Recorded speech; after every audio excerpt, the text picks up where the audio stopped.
கோலாக்கள் பற்றி உங்களுக்கு தெரியுமாங்க? அதை பற்றி தான் நாம் இன்றைக்கு பார்க்க போகிறோம். மென்மையான உருவமும் எப்போதும் தூங்கும் முகம் கோலா கரடிகள் என்றாலே நமக்கு இதுதான் நினைவுக்கு வரும். ஆனால் இந்த ரெடி பியர் போன்ற விலங்குகள் உண்மையிலேயே கரடிகளே அல்ல. கோலாக்கள் பார்த்தீங்கன்னா கரடி இனத்தை சேர்ந்தவை அல்லங்க. இவை கங்காருவை போல தன்னுடைய வயிற்றில் குட்டிய சுமக்கும் பையுடைய விலங்குகளாகவும் இருக்கிறதா. இவை ஒரு நாளைக்கு பார்த்தீங்கன்னா சுமார் 18 முதல் 22 மணி நேரம் வரை தூக்கத்திலேயே கழிக்கிறதா. அதன் உணவை செரிக்க அதிக ஆற்றல் தேவைப்படுவதால் இந்த ஓய்வு அதுக்குன்னு சொல்லப்படுகிறதா.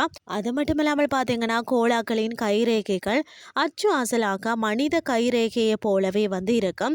குற்றப்புலனாய்வு துறையினரே சில சமயம் குழம்பி போகும் அளவிற்கு இது ஒத்து போகுமா. மற்ற விலங்குகளுக்கு நஞ்சாக கருதப்படும் யூக்கலிப்டஸ் இலைகளை மட்டுமே இவை விரும்பி உண்ணுமா.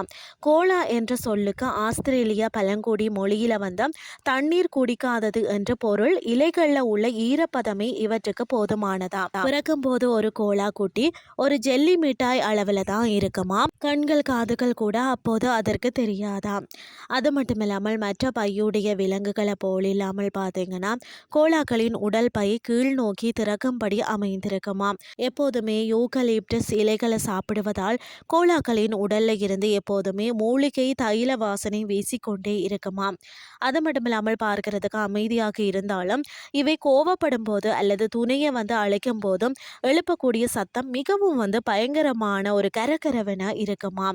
அடுத்தது இவை உலகிலே ஆஸ்திரேலியாவின் கிழக்கு மற்றும் தெற்கு பகுதிகளில் உள்ள காடுகளில் மட்டுமே இயற்கையாகவே வாழ்கிறது. பார்க்கிறதுக்கு பொம்மை போல இருந்தாலும் கோலாக்கள் இயற்கையின் ஒரு மிகப்பெரிய அதிசயம். காலநிலை மாற்றத்தால் இன்று இந்த இனம் மெல்ல மெல்ல அழிந்து வருகிறதா. இந்த அழகான உயிரினங்களை காப்பது நம்மளுடைய ஒவ்வொருவரின் கடமையாக தான் இருக்கிறதா. இன்றைய கிறிஸ்டி உங்களுக்கு பிரயோசனமாக அமைஞ்சிருக்கும்னு சொல்லி நானும் நம்புறேன். இதே மாதிரி மற்றும் ஒரு கிறிஸ்டின் வாயிலாக உங்களை சந்திக்கிறேன். நன்றி.